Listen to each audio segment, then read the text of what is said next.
Iyi ni ingando online muteze amatwi. Uretse kuba mudukurikira hano ku muyoboro wa YouTube, mushobora no kudukurikira muciye ku rukuta rwacu rwa Facebook no kuri Instagram, mukagira uruhare mu biganiro tubagezaho. Ibitekerezo, inyunganizi n'ibyo mwifuza ko twabategurira mu biganiro tubagezaho, ni mu bitugezaho mubinyujije hamwe muri aho, tuzabisoma kandi tubasubize. Uyu munsi tugiye kurebera hamwe uburyo bukwiye umugore cyangwa umukobwa ashobora gukarabya igitsina cye mu buryo bukwiye. Tuvuze isuku y'igitsina cy'umugore n'umukobwa kuko umugore aba afite umugabo bakorana imibonano mpuzabitsina, bityo akaba akwiye kumenya uburyo bwa nyabwo bwo koza igitsina cye mu buryo budashyira ubuzima bwe mu kaga. Tuvuze nanone umukobwa kuko umukobwa mu buryo busanzwe uretse kuba buri kwezi ajya mu mihango, nawe aba agomba kumenya uburyo bukwiye agomba gukora isuku y'igitsina cye, yaba ari mu mihango cyangwa atayirimo. Mbahaye ikaze mwebwe mudukurikira aribwo bwa mbere, namwe musanzwe mudukurikira mwarakoze subscribe, namwe mutarayikora ariko mukaba mukunda ibiganiro tubagezaho muherereye hirya no hino ku isi. Ikaze muri iki kiganiro. Ingando online, hamwe natwe hari ikintu gishya cyo kwiga.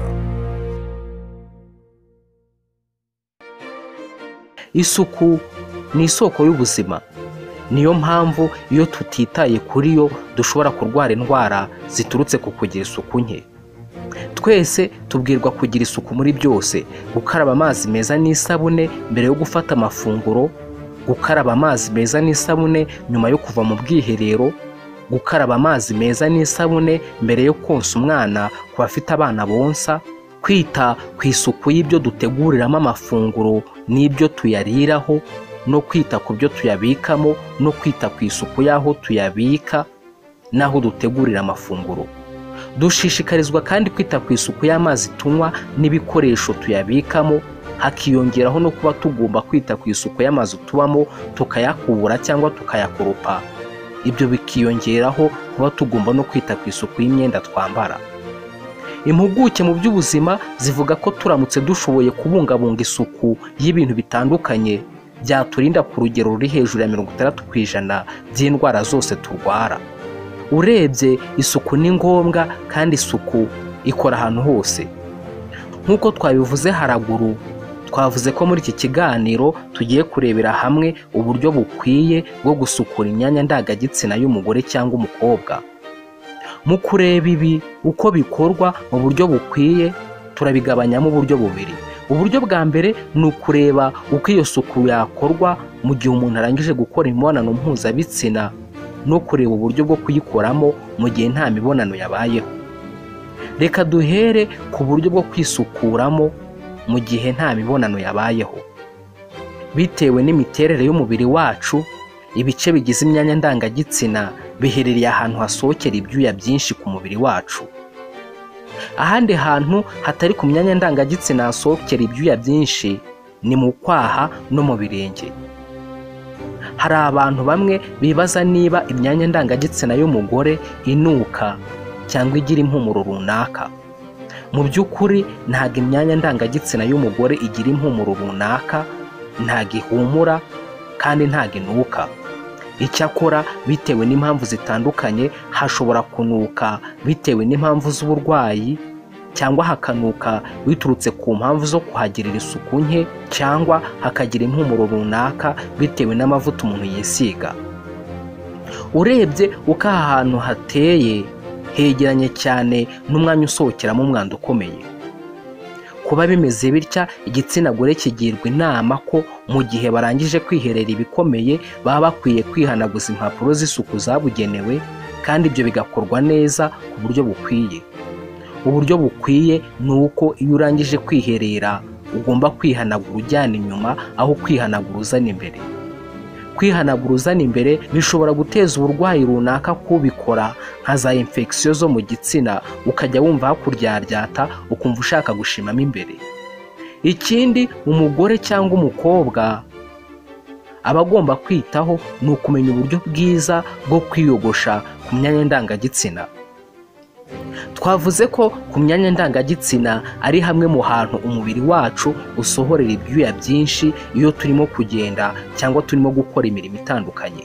Kuba bimeze bitya bishobora gutuma mu gihe utogoshe insya zifata icyuya kikumiramo cyangwa zigafata amaraso y'imihango, bityo bigakurura umwuka mubi. Niyo mpamvu umukobwa cyangwa umugore ashishikarizwa kwiyogosha inshuro imwe mu cyumweru, bitewe n'uko umusatsi we ukura vuba cyangwa ugakora gahoro gahoro.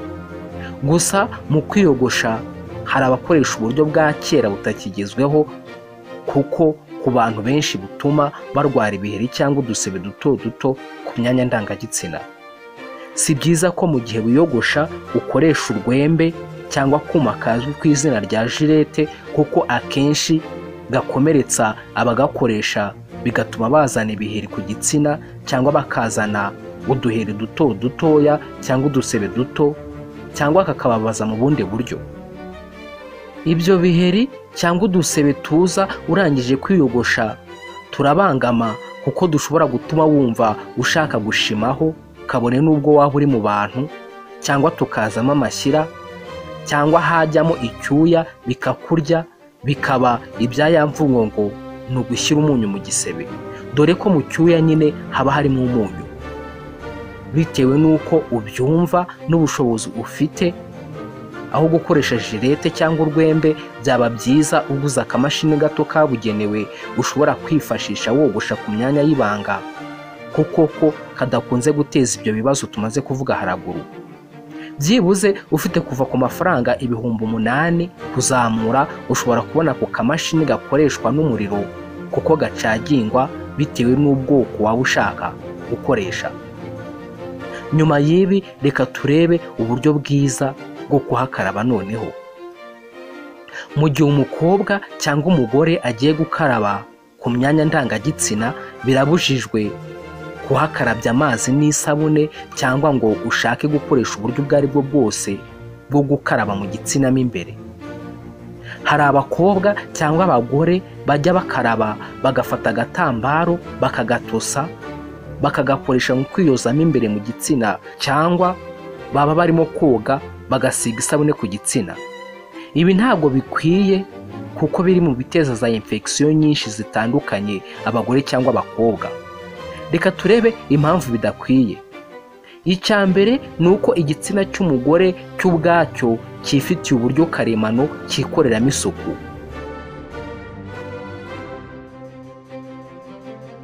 Hari amatembabuzi karemano aturuka mu gitsina gore afite umumaro ukomeye cyane wo gusukura no gusohora akantu kose k'umwanda kaba kinjiye mu gitsina mo imbere, ku buryo gasohoka hanze, ndetse n'inkari ubwazo zikaba zagasohora bidasabye ko wowe ubwawe wozamo imbere. Igitsina cy'umugore kirisukura ubwacyo bidasabye ko ucyozamo imbere. Icyo uba ugomba gukora ni ukoza ku bice bigaragara inyuma, ukahoza neza n'amazi gusa atari mu rufuro cyangwa ngo usigeho isabune. Impamvu ya kabiri ituma biba kirazira kogesha isabune ku gitsina ni ukubera imiterere karemano y'igitsina cy'umugore. Nk'uko bitangazwa n'abahanga mu by'ubuvuzi, bavuga ko mu gitsina gore harimo mikorobe ibihumbi n'ibihumbi. Mu gitsina cy'umugore mo imbere hari mu bice by'umubiri bigaragaramo mikorobe nyinshi cyane. Gusa abahanga mu by'ubuzima batangaza ko izo mikorobe atari mbi, ahubwo ari ubwoko bwa mikorobe nziza cyane ziba zikenewe n'umubiri, kuko ziwufitiye akamaro gakomeye. Izi mikorobe ziherereye muri iki gice zifite umumaro ukomeye wo kurinda ko hagira indi mikorobe yakwinjira mu mubiri inyuze muri uyu mwanya. Izo mikorobe ziba zimeze nk'abasirikare barinze ku marembo. Isabune nayo ifite ubushobozi bwo kwica no gukuraho udukoko na mikorobe zitandukanye. Niyo mpamvu rero iyo ushyizeho isabune yica izo mikorobe karemano ziba zikenewe n'umubiri, ziharinze cyangwa zikagabanya ubudahangarwa bwazo, bityo bikaba byatuma zidakomeza gukora umurimo wazo w'uburinzi neza no mu buryo bukwiye. Niba abarinzi bapfuye cyangwa nta mbaraga bafite igihe cyose umwanzi aziye arinjira agakora ibyo ashaka byose. Iyo rero umugore cyangwa umukobwa akaraba isabune ku gitsina cye cyangwa akahakarabya amazi arimo urufuro cyangwa agashaka kozamo imbere, biri mu biza ku isonga mu guteza za infection vaginale z'ubwoko butandukanye. Ibi bituma umuntu aribwa mu myanya y'ibanga cyangwa kumva uburyaryate bugenda bwiyongera kugeza n'aho umuntu atangira kubabara cyangwa gutonekana mu kiziba cy'inda. Mu gihe waba ufite iki kibazo cyangwa ujya ukigira, wagana inzego z'ubuzima zikagufasha. Mbibutse ko iyi ari Ingando Online mukomeje gukurikira. Reka tugana ku musozo turebereye hamwe uburyo bwiza bwo kwisukura nyuma yo gukora imibonano mpuzabitsina. Mu myiteguro y'iki gikorwa cyo gukora imibonano mpuzabitsina, imiterere y'umubiri wacu irahinduka ku buryo igitsina nacyo gitangira kurekura amatembabuzi runaka yo kongera ububobere mu gitsina mo imbere kugira ngo icyo gikorwa kize kugenda neza. Uretse ko atari ihame kuri buri wese cyangwa bikagira itandukaniro runaka bitewe n'impamvu zinyuranye cyangwa imiterere y'umubiri, no mu gihe cy'imibonano mpuzabitsina nyirizina hari andi matembabuzi ashobora gusohoka. Muri iki gikorwa iyo gikozwe umugabo nta gakingirizo yambaye, hari igihe asohoreramo imbere mu gitsina cy'umugore. Nyuma y'ibi umugore aba agomba gukaraba amazi meza kandi bikaba byiza yiyuhagiye umubiri wose, dore ko hari nabi iki gikorwa kibiza ibyuya. Mu gukaraba ntabwo aba agomba kugira ikintu ahanaguza mu gitsina mo imbere ngo ahanaguremo amasohoro, ahubwo wicara usutamye nk'ugiye kwihagarika, hanyuma amasohoro ubwayo akisohora, maze ugakoresha amazi meza ugakaraba ibice by'igitsina bigaragara inyuma, maze ukabona ubukaraba umubiri wose. Niba turimo kuvuga ku isuku y'igitsina cy'umugore, ni ngombwa ko umugore cyangwa umukobwa anitwararika ku isuku y'imyenda y'imbere yambara.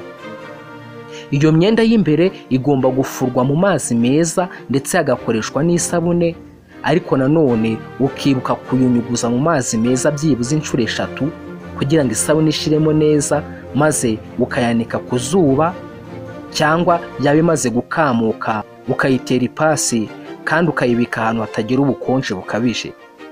Ni byiza ko umwenda w'imbere wambarwa inshuro 1 ku munsi cyangwa ukawuhindura ku buryo wakoresha imyenda y'imbere 2 ku munsi umwe, maze igafurwa ikabikwa n'isuku. Niba hari igitekerezo, inyunganizi cyangwa ikibazo ufite, wakitugezaho binyushije mu mwanya wageneye komenti cyangwa ukakitugezaho ukinyushije kuri page yacu ya Facebook cyangwa kuri Instagram yacu yitwa Ingando Online. Niba utarakora subscribe ntiwibagirwe kuyikora no kwemeza kunzogera kugira ngo ujye ubona ubutumwa bugufi bukumenyesha ko ari ikiganiro turangije kugutegurira buri munsi. Niba kunze iki kiganiro, gisangiza abandi ukanda ahantu handitse share, maze nurangiza wibuke gukanda handitse like. Mwakoze kudukurikira, naho ubutaha.